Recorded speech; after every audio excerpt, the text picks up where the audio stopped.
Hey, brothers and sisters in Christ, and people of YouTube. When is a victory not a victory?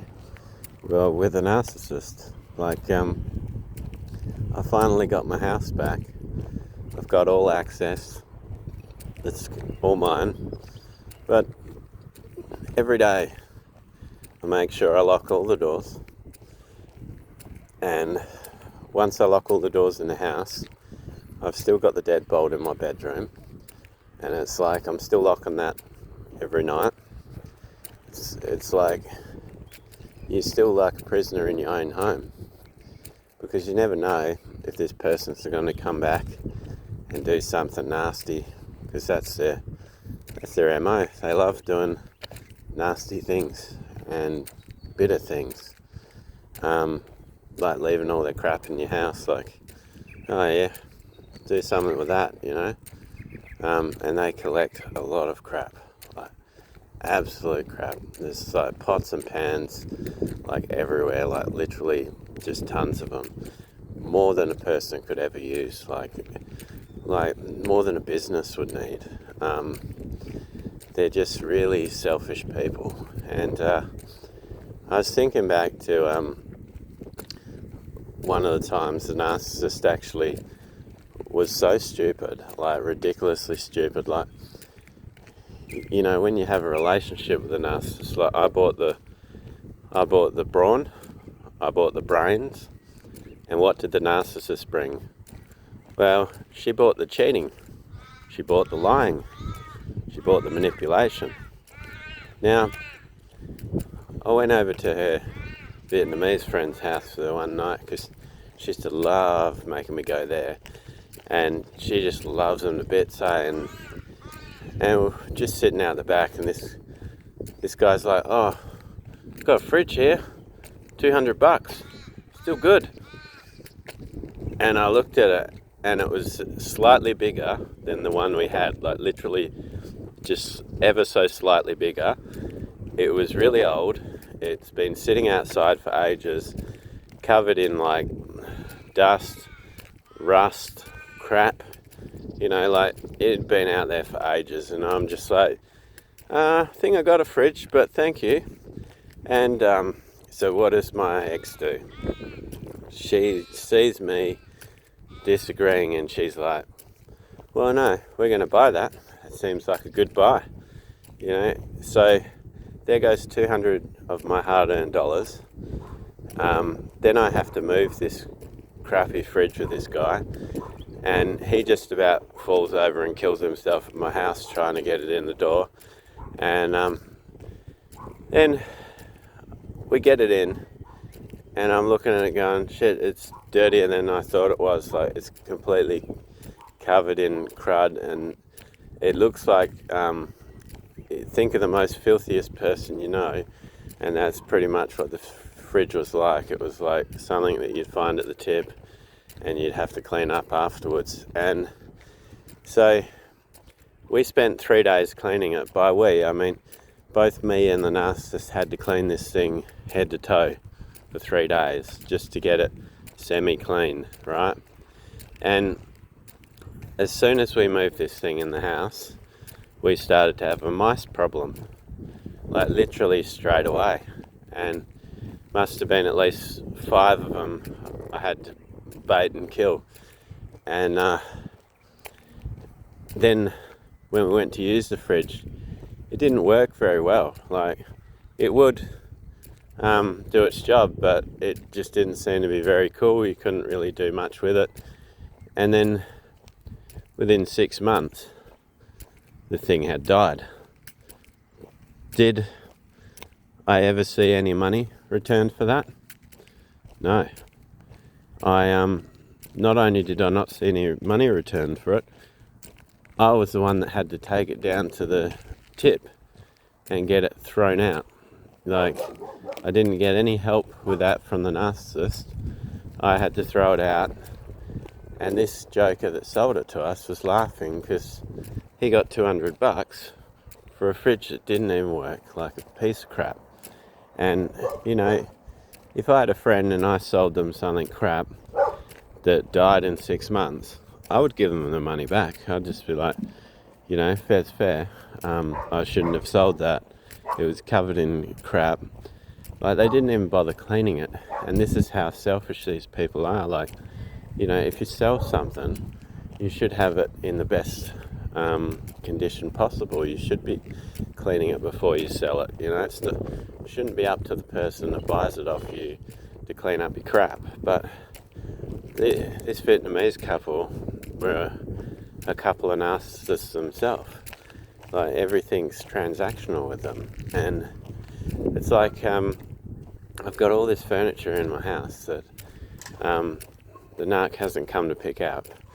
And the reason being is she used to rely on this Vietnamese couple to do it. Yeah, so she'd have to rely on this Vietnamese couple to help her with it. But here's the thing, I think that Vietnamese couple have got what they wanted out of the narc now. So why are they going to help? They wouldn't. Because they're transactional people. So she can't actually get anyone to help her move the furniture. And a narcissist, will not pay for someone to clean up after their crap. They'll want to try and con someone into doing it. Or if they do pay, it'll be like another narcissist they're trying to, they'll pay for dinner for, to try and get them to help them.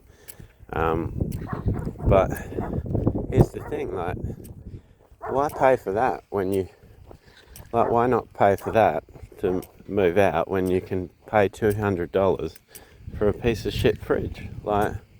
It makes no sense to me. They really are crazy birds. This is when the narcissist starts getting their full karma, when the only people they have left are other narcissists. They're the only people that will deal with them, and those narcissists are getting their fill. They're getting everything they want off this person, so they're just not helping them anymore. So actually your narcissist is getting back everything they did to you from this other narcissist. And that's poetic, it's God's way of saying, you did all this, it's time you face the same. But the difference is it's times 10. It's 10 times worse than what they did to you, because of their unrepentant heart, because of the fact they show no remorse. They don't even care what they did to you. They just it made them feel good. They actually felt pleasure from it. They probably even masturbated about it later. The fact that they got one over you, the fact that you felt awful, these things give them pleasure. And that's why they're such sick people. So yeah, even when they leave your life, you can never be too sure. You can never be too careful. I trust God that He's removed mine, shut the door, and it can't be opened anymore. But at the same time, I'm not going to be a fool and leave doors unlocked anymore. I'm just always going to be on guard, I guess. And that's a sad thing. You have to be. You have to, once you've dealt with a person like this, it really changes your mindset. It hardens you in ways that are sometimes good, sometimes not.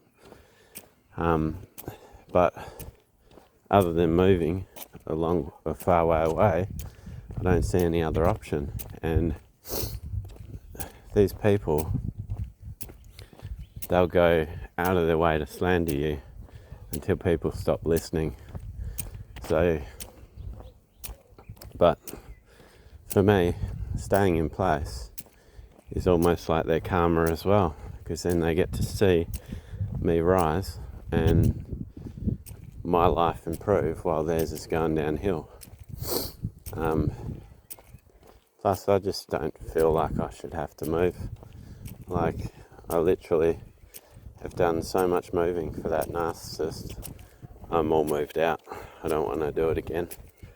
But I don't know. I'm not sure this is the place for me anyway. When your priority was you have a family, you know.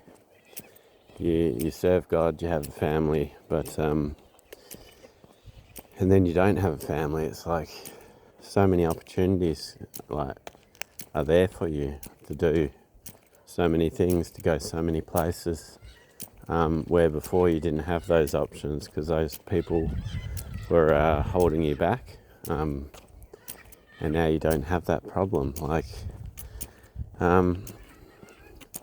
see, I've always been in a family of fitness people. I've always been on the go. I've always been, worked hard every day, and an intimate setting with my family is just used to be meeting at coffee at my sister's for 15 minutes a day, and then we wouldn't see each other the rest of the time because we'd always be busy with our own thing. But when you meet the narcissist, you need to slow down. You need to do things at their speed, and I don't know, it really just dims your light. It really, weakens you and keeps you stuck. And these people, they just want to sit around doing nothing, talking and gossiping. And even when you'd go out to town, these people are walking so slow because the narcissist the whole time doesn't care like that you're out in town. They just want to see who they can gossip with, who they can run games with. So they're never moving that fast anyway because their eyes are always darting back and forth. Like, that's how unfaithful they are. Like, even when they're holding your hand, they're looking at other guys.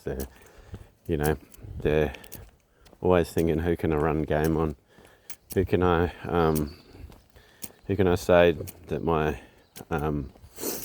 current partner's abusive or emotionally unstable? Which I don't know how people could even believe that when the narcissist always wanted to hold your hand. Like, it just, how can they look at that and believe what the narcissist is selling them? Because for me, I am such a loving person that there shouldn't be any way someone could believe that.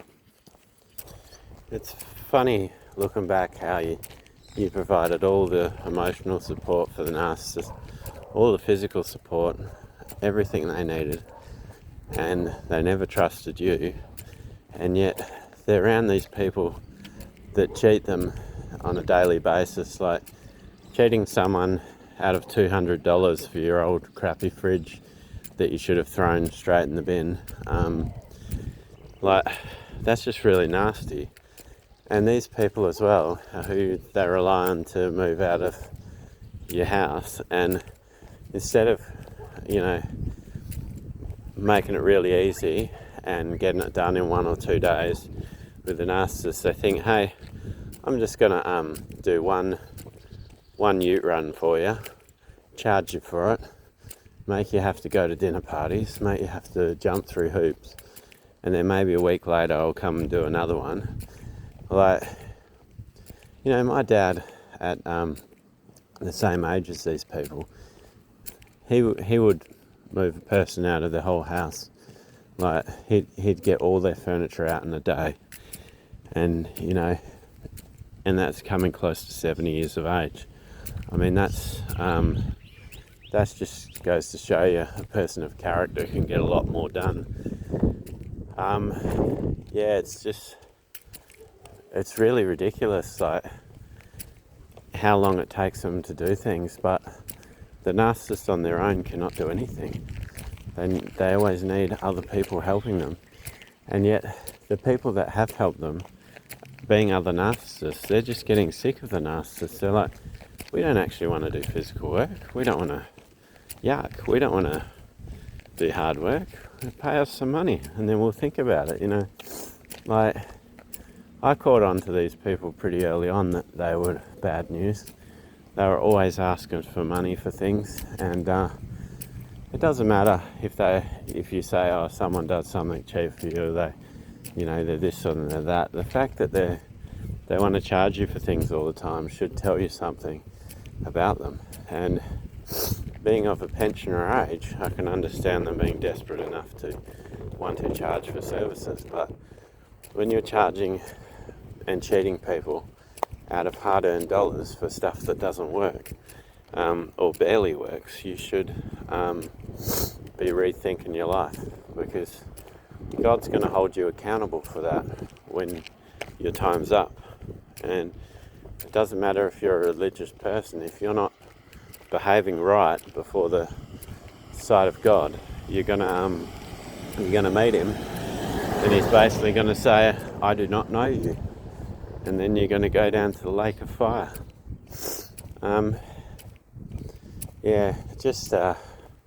Just funny looking back, I'm just so glad to be disconnected from these people. And I think that's the funny thing, like when you have a lot of common sense and you're surrounded by people that don't have any, like you just kind of feel like straight away that you just don't want to be there. You're like, these people are not our people, they're not good people. They wouldn't do anything to help you. Like, what happened to the days when people would so into you, like you need a hand for something and they'd just do it and they wouldn't charge you, like, oh, you need a ute run done, and don't worry about it, do someone else a favour or do me a favour later on, but don't worry about paying me for it. That's a basic human right to help other people. That's basically being a decent human being. Like, when did we lose that? And I can guarantee that this other narcissist hasn't done these things for free. It's always transactional. It's I only want to be around people nowadays that are like me, that actually have a heart, that want to sow into you, that want to help you because they feel like you're important to them, that you actually matter. And instead of these narcs that, you got to put on a smiley face, you got to put this mask on, you got to act a certain way, and you got to, play the game. You got to pay some money to get somewhere with them. No thanks. Low vibrational people. It really is sickening. Like, I actually had a guy that moved into my house for a while, and he wanted a hand moving some stuff out of his old house. It was a real kind of pain in the ass at the time, because I was working, I had a bit on, but I was like, do you need a hand? And it's like, yeah, that'd be great. So it took me maybe half an hour to help him, and he's like, oh, how much? And I said, don't worry about it, I didn't charge him. But the worst part about it was then all of a sudden he started putting words in my mouth and saying, I got another load, I need something else moved. And I'm like, sorry, I just don't have time, I can't do it. And he sort of got his nose out of joint a little bit, and so did his mate, like just thinking that I was their taxi now. And it's like, well, I did offer to help you, that's for sure, but I can only help you as much as I'm able, and some things you got to do yourself. And but that's the thing. Like, sometimes helping people, they just want to use you as well. It's just a fallen world we live in, eh? Like, there's so many crooked people out there just looking to do you over. But lately I just don't have to suffer with any of them. I just go to work, do my job, then come home and work on my projects, and life's just improved tenfold by getting away from the narcissist. Thanks to the internet, narcissists can form big groups together. Like, before the internet came around, you might have a single narcissist in a group and they'd have to operate fairly covertly so they didn't get caught out. And even if they had flying monkeys, it wasn't the same as having another narcissist there.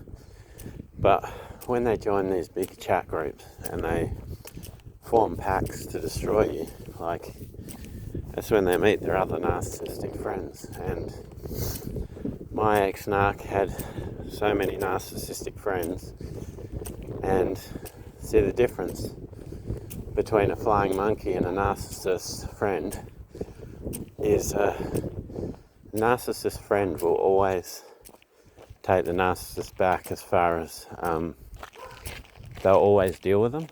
They'll never be actual friends, but they'll always be there for that transactional relationship. Whereas a flying monkey, once they learn the truth about the narcissist, they probably never deal with them again. Like, they'll be like, you used me to do nasty things to someone that was good. You know, like they will never get over something like that. Yeah, they might have been a stupid idiot to listen to the narcissist. Maybe they're even afraid of the narcissist because they've seen her destroy other people. Maybe they were doing it out of fear, not ignorance. But the point is, they'll move on. Whereas the narc friends will always be there because they like to be around their own people. And even the funniest thing is when the narcissist is around those other narcissists and they take video footage of them around them, and then in that video footage you can see those other narcissists betraying her behind her back, and the narcissist doesn't even realise. Like, her own narc friends are already turfing her out of the club. They're kind of like, well, you know, we can hang out with her for shits and giggles, but you know, we know she's not on the same level as us anymore. You know, like, that's the thing. They're transactional. So if you have two narcissists that are size 8 sticks, and they look all beautiful and glamorous, you know, to them, then you've got one that's, you know, chubby, and it's like, oh, she's let herself go a bit. We just don't want to be around her. Like, you know, to me, a woman's a little bit chubby, it's not going to bother me because I see past the what do you call it, the surface level things. I'm more interested in their heart, you know. But for another narcissist, it's like appearance is everything. So even if they've been friends with this person for 10, 12 years, they're going to be like, you know, she can come out with us, but she's not on the same level, so sometimes we're going to have to dump her, you know, especially when we're doing our photos and stuff. We don't want her in all the frames. You know, this is what they'd be thinking. And that's when the narcissist starts getting a karma too. It's like, you can't just be like lazy all your life and expect people to just put you on a pedestal and say you're more beautiful than anyone else, you know. Look at the wicked queen in the story of what was it, Snow White? Is it Snow White? I don't know, one of those children's stories. And she was always asking the mirror on the wall, who's the fairest of them all? And instead of saying, it was you, my queen, like it would say every other day, it started saying Snow White. And that made her mad, you know? And that's exactly what a narcissist is like. They can't take any criticism.